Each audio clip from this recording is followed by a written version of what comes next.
জয় হিন্দ নমস্কাৰ। তো কেনেকুৱা আপোনাৰ খবৰ? আশা কৰোঁ সকলোৰে খবৰ ভাল। তো ইতিমধ্যে হয়তো সকলোৱে মানে নিজৰ ফলাফলসমূহ চেক কৰিলে।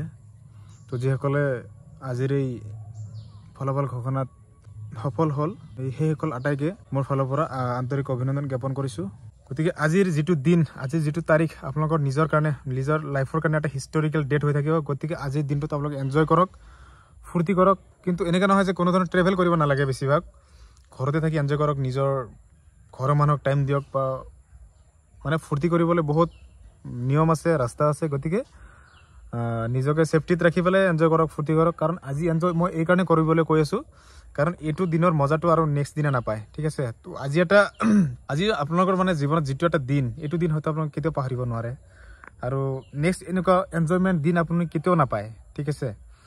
তাৰপিছত নেক্সট হয়তো আৰু মানে বেলেগ বেলেগ স্মৃতি থকা দিন আহিব, কিন্তু এইটো এটা স্মৃতি বা এইটোৰ এটা ইণ্টাৰেষ্ট বেলেগ, এইটোৰ মজা এটা বেলেগ। যেনেকুৱা নেক্সট ধৰক যিটো এপইণ্টমেণ্টৰ চেৰিমনিয়েল যিটো এটা প্ৰগ্ৰেম হ'ব, তাত আপোনালোকে সেইটো এটা বেলেগ এটা মজা পাব, সেইটো এটা বেলেগ স্মৃতি হৈ থাকিব, আপোনালোকৰ লাইফৰ এটা ষ্টৰি হৈ থাকিব। তাৰপিছত নেক্সট যেতিয়া আপুনি ফাৰ্ষ্ট জইনিং কৰিব যাব, যিটো পষ্টিং প্লেচ হ'ব বা যিটো ট্ৰেইনিং গ্ৰাউণ্ড হ'ব, যিটো ট্ৰেইনিং চেণ্টাৰ হ'ব, সেইবিলাকত যেতিয়া আপুনি জইনিং কৰিব, তো সেইবিলাকৰ এটা বেলেগ বেলেগ এটা মানে স্মৃতি হৈ থাকে, আপোনাৰ নিজৰ লাইফৰ কাৰণে এটা হিষ্টৰিকেল ডেটো হৈ থাকে। গতিকে মই ভাবোঁ আজি যিটো ষ্টেপ আছিলে বা আজিৰ যিটো ডেট আছিলে, আজি এনজয় কৰিলে তাক নেক্সট যিবিলাক হয়তো এনজয়মেণ্ট চিটুৱেশ্যন হয়, চব বস্তু এনজয় কৰিব লাগে লাইফত। ঠিক আছে। গতিকে এনজয় কৰক, চব কৰক, বাট নিজক ছেফটি ৰাখি পেলাই। ঠিক আছে।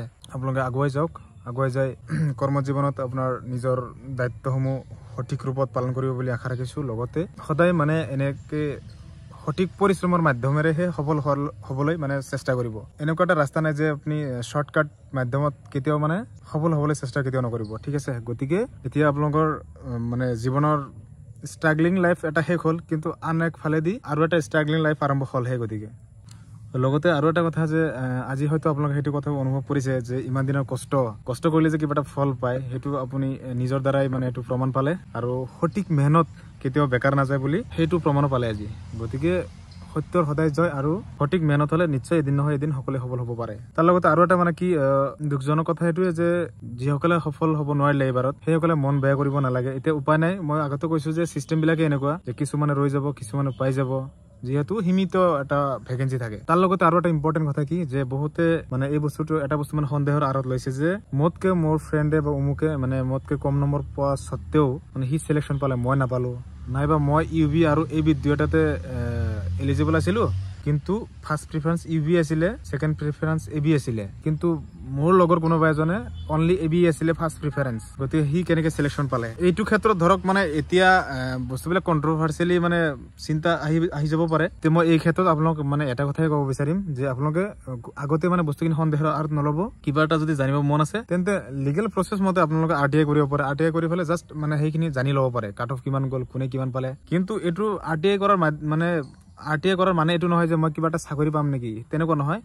এইটো ৰাইটছ টু ইনফৰমেশ্যন, যিহেতু গতিকে আপোনাৰ তথ্য জনাৰ অধিকাৰটো আছে। গতিকে সেইখিনি জানিবৰ উদ্দেশ্যেৰেহে আপোনালোকে RTI কৰি পেলাই চাব পাৰে। RTI কৰিছে মানে কিবা এটা আপুনি কেছ ফাইল কৰিলে নেকি সেনেকুৱা ভাবিব নালাগে। এইটো কৰিব পাৰে, চবেই কৰিব পাৰে। এইটো জাষ্ট নিজৰ সেইটো জানিবৰ কাৰণে। ঠিক আছে। বা ডিষ্ট্ৰিক্ট ৱাইজ কিমান গ'ল কিমান নগ'ল সেইটো চাব পাৰে। গতিকে সেইকাৰণে কৈছোঁ যে, আৰু লগতে আৰু এটা কথা মানে মনত পেলাই দিব বিচাৰিছোঁ যে চাওক, মানে আজিকালি মানে বস্তুবিলাক ট্ৰেণ্ডিং হৈ গৈছে, আৰু মানে কমপ্লেইন কৰা বা হাইকোৰ্ট কৰাটো মানে একদম কমন হৈ পৰিছে। কিন্তু একচুৱেলি বস্তুটো তেনেকুৱা হ'ব নালাগে। আজিৰ ফলাফলত যিসকলে বিফল হ'ল, মানে চিলেকশ্যন নাপালে, সেইসকলক মই এটা কথাই ক'ব বিচাৰিম যে আপোনালোকে কোৰ্ট কাছাৰী এইবিলাক চক্কৰ নলগাকৈ আপোনালোকে মই ভাবোঁ নেক্সট টাৰ্গেট কৰক, নেক্সট ৰিকুৱাৰমেণ্টৰ কাৰণে প্ৰিপাৰেশ্যন কৰে, নিজকে এনেকৈ প্ৰস্তুত কৰক যেন কাট অফৰ কথা চিন্তা কৰিব নালাগে। কাট অফতকৈ বহুত ওপৰত মানে থাকি নিজকে যাতে সফল কৰিব পৰা যায়, সেইটো চিন্তা কৰক। ঠিক আছে। একচুৱেলি মানে চিষ্টেমৰো কিছুমান মানে গড়বড়ি আছে, যে মানুহে হাইকোৰ্ট কৰিবলৈ যাবলৈ বাধ্য এইকাৰণে মানে যিটো সন্দেহ কৰে মানে সেইটো সন্দেহটো মানে সঁচা হৈ পৰে, যাৰ কাৰণে মানুহে মানে ফিজিকেলৰ পৰা ষ্টাৰ্ট কৰি পেলাই মানে প্ৰত্যেকটো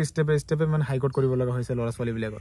নিযুক্তি প্ৰক্ৰিয়াত কিছু খেলি মেলি নাথাকিলে হয়তো ল'ৰা ছোৱালীবিলাকে মানে এনেধৰণৰ হাইকোৰ্ট কৰিবলৈ নগ'লেহেঁতেন। গতিকে সন্দেহ মানে লগাই দিয়াৰ কাৰণে এনেকুৱা হৈছে। তথাপি মই আপোনালোকক এটা কথা ক'ব বিচাৰিম যে যি হ'ল আৰু গতিকে মই ভাবোঁ নেক্সট কোনো ধৰণৰ এইটোৰ প্ৰতি আৰু কোনো ষ্টেপ নলৈ পেলাই নতুন কি আহি আছে, কি হ'ব, সেইবিলাকৰ কাৰণে চিন্তা কৰি পেলাই নিজৰ জীৱনটোক আগুৱাই লৈ যোৱাৰ কাৰণে মই অনুৰোধ জনাব বিচাৰিম। তো আকৌ এবাৰ কৈছোঁ যে যিসকলে সফল হ'ল তেখেতসকলক আকৌ বিগেষ্ট কংগ্ৰেচুলেশ্যনছ, আপোনালোকে আগুৱাই যাওক। আৰু লগতে যিসকলে সফল হ'ব নোৱাৰিলে সেইসকলৰ লগত মানে যোগাযোগ মাধ্যমটো ৰাখিলে ভাল লাগে আৰু।